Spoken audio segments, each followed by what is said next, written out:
Just a moment ago, my daughter Rebecca texted me for good luck. Her text said, "Mom, you will rock." I love this.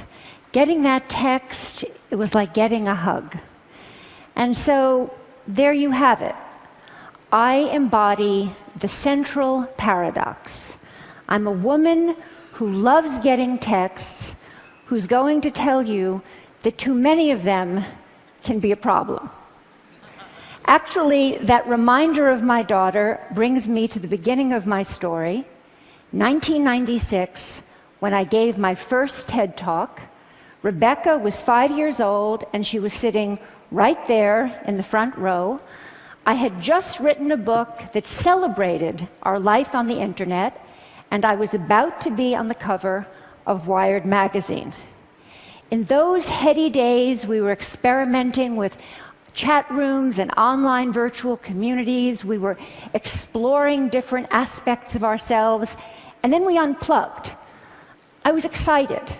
And as a psychologist, what excited me most was the idea that we would use what we learned in the virtual world about ourselves, about our identity, to live better lives in the real world.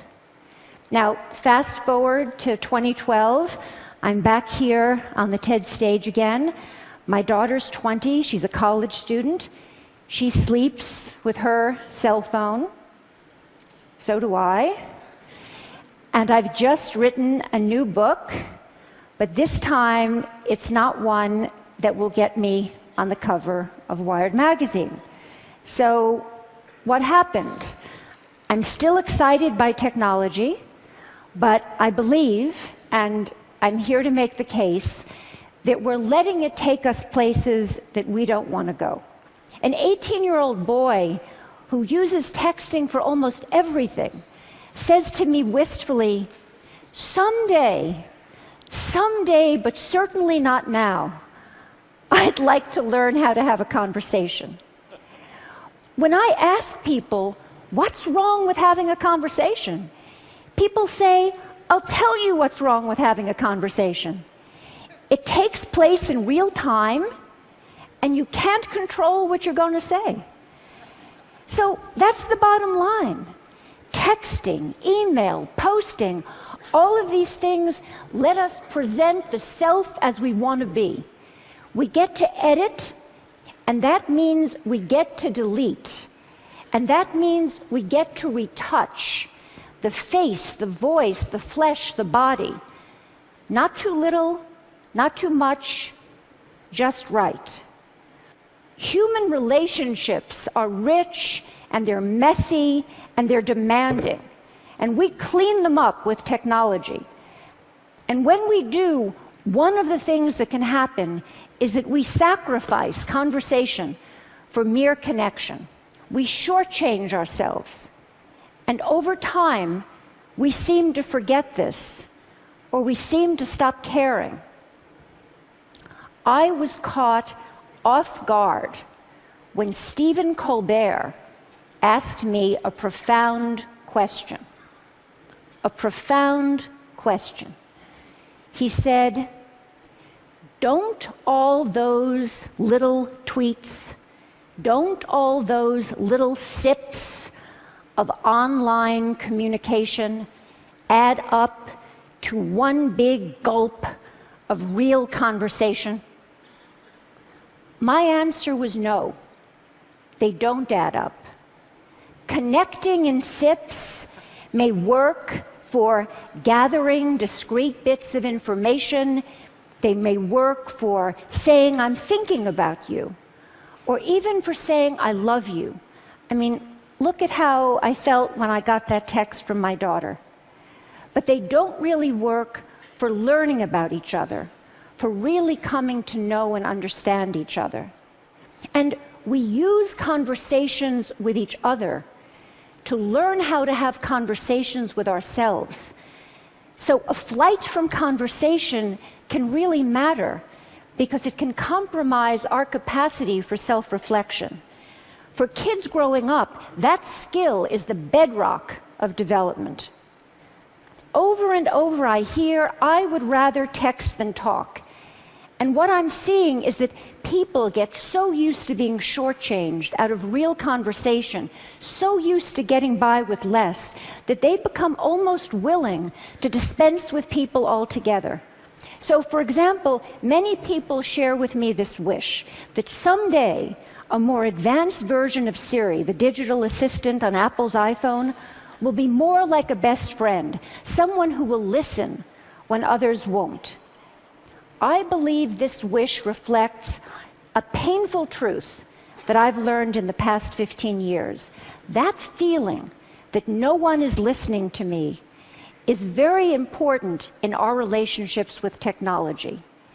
That's why it's so appealing to have a Facebook page or a Twitter feed, so many automatic listeners. And the feeling that no one is listening to me makes us want to spend time with machines that seem to care about us. Why have things come to this? And I believe it's because technology appeals to us most where we are most vulnerable. And we are vulnerable. We're lonely, but we're afraid of intimacy. And so from social networks to sociable robots, we're designing technologies that will give us the illusion of companionship without the demands of friendship. We turn to technology to help us feel connected in ways we can comfortably control. But we're not so comfortable. We are not so much in control. These days, those phones in our pockets are changing our minds and hearts because they offer us three gratifying fantasies. One, that we can put our attention wherever we want it to be. Two, that we will always be heard. And three, that we will never have to be alone. And that third idea, that we will never have to be alone, is central to changing our psyches. Because the moment that people are alone, even for a few seconds, they become anxious, they panic, they fidget, they reach for a device. Just think of people at a checkout line or at a red light. Being alone feels like a problem that needs to be solved, and so people try to solve it by connecting. But here, connection is more like a symptom than a cure. It expresses, but it doesn't solve an underlying problem. But more than a symptom, constant connection is changing the way people think of themselves. It's shaping a new way of being. The best way to describe it is, I share, therefore I am. We use technology to define ourselves by sharing our thoughts and feelings even as we're having them. So before it was, I have a feeling, I want to make a call. Now it's, I want to have a feeling, I need to send a text. The problem with this new regime of I share, therefore I am, is that if we don't have connection, we don't feel like ourselves. We almost don't feel ourselves. So what do? We connect more and more. But in the process, we set ourselves up to be isolated. Now, we all need to focus on the many, many ways technology can lead us back to our real lives, our own bodies, our own communities, our own politics, our own planet. They need us. Let's talk about how we can use digital technology, the technology of our dreams, to make this life the life we can love. Thank you.